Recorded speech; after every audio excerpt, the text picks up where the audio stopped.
সংরক্ষিত নারী আসনের নির্বাচনের প্রার্থিতা ফিরে পেলেন জাতীয় নাগরিক পার্টির নেত্রী নুসরাত তাবাসসুম। নির্ধারিত সময়ের পর মনোনয়নপত্র জমা দেওয়ার অভিযোগে তার প্রার্থিতা বাতিল করা হলেও শেষ পর্যন্ত উচ্চ আদালতের নির্দেশে স্বস্তি ফিরল এনসিপি শিবিরে।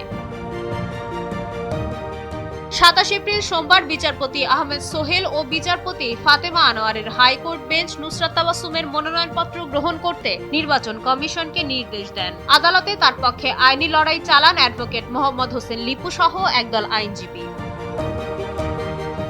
ঘটনার সূত্রপাত গত 22 এপ্রিল। ওই দিন সংরক্ষিত নারী আসনের মনোনয়নপত্র জমা দেওয়ার শেষ সময় ছিল বিকেল 4টা পর্যন্ত, কিন্তু নুসরাত তাবাসসুম তার ফর্মটি জমা দেন 4টা বেজে 19 মিনিটে। 19 মিনিট বিলম্বের কারণে ইসি তার মনোনয়নপত্রটি বাতিল ঘোষণা করে।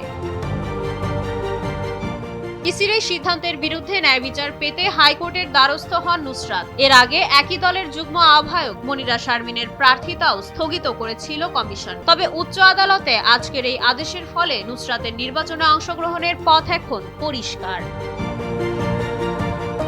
সব ঠিক থাকলে আগামী 12 মে অনুষ্ঠিত হতে যাচ্ছে ত্রয়োদশ জাতীয় সংসদের সংরক্ষিত নারী আসনের নির্বাচন। উচ্চ আদালতের এই হস্তক্ষেপ ভোটের মাঠে এনসিপির অবস্থানকে নতুন করে আলোচনায় নিয়ে এলো। মাইশা মালিহা, সময়ের আলো।